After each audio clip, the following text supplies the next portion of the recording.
Shalom, children. Today we are going to continue our story and hear more about Joseph and Miriam. Last time we learned how a messenger sent by Elohim visited Miriam, telling her she was going to have a baby. Our story begins today, not long before the baby was due to be born. Do you remember where Joseph and Miriam lived? Nazareth in Galilee. At that time, the Empire of Rome ruled over this area and its people.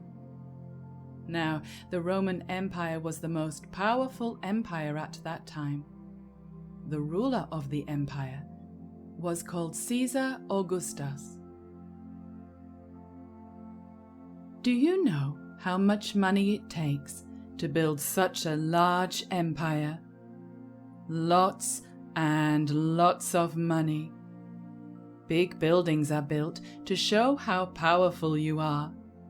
Large armies protecting the empire need supplying with lots of food and equipment. Well, all that money has to come from somewhere. So the Roman government collected money from all the people it ruled over. This is called collecting taxes. Now, to make sure you collect taxes from everyone in order to be able to build the biggest empire, you need to know how many people you govern and where everyone lives. So a decree was sent out from Rome telling all the subjects that they should go to the city where their ancestors came from and register themselves. This was going to be a census on a grand scale.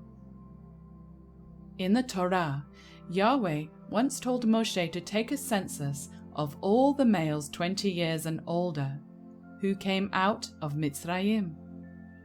This was to help organize and count how many men were able to serve in the army. Joseph and Miriam were living in the Galilee, but Joseph's ancestors were from the lineage of King David, and as such had to go south to the city of David known as Beit-Lechem, which means house of bread.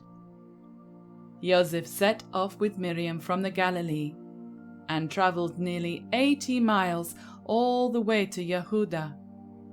It was quite busy in Beit-Lechem with visitors, and Joseph and Miriam were unable to find room in the guest houses.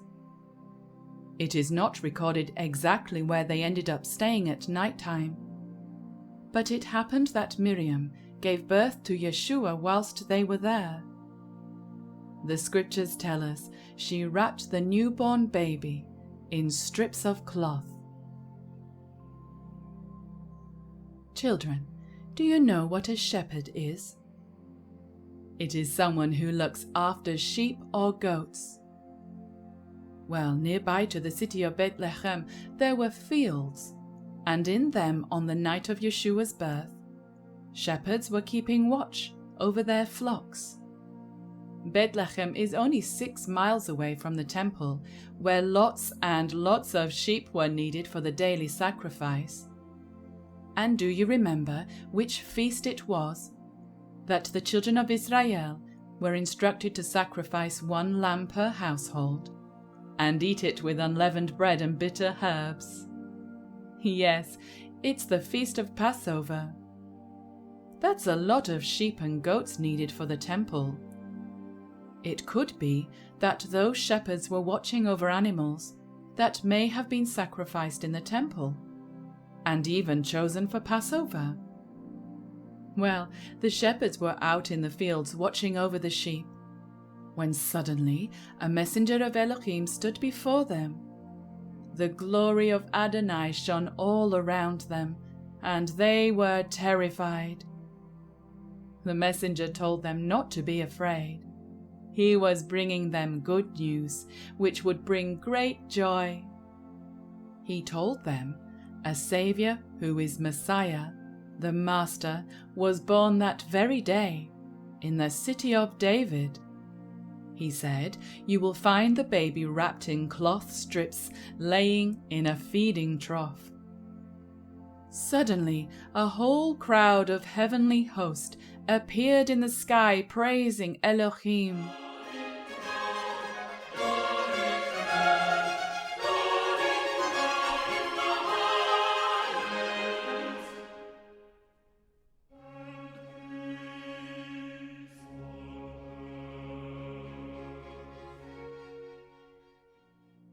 The shepherds hurried to Beit-Lechem and found the baby just as the messenger had said.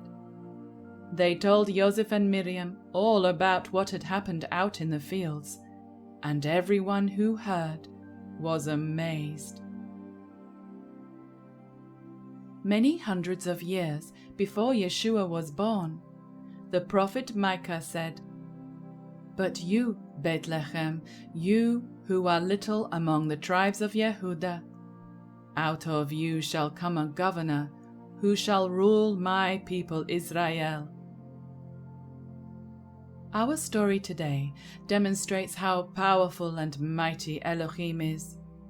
He knew the Roman Empire would call for a census, causing Joseph to travel to his hometown, and so Miriam would be in Beit-Lechem just at the right time for Yeshua to be born there, and fulfill Micah's prophecy.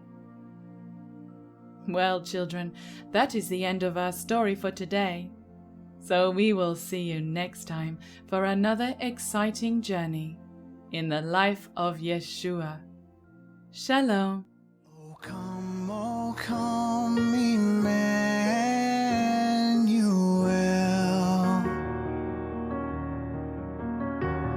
and ransom captive Israel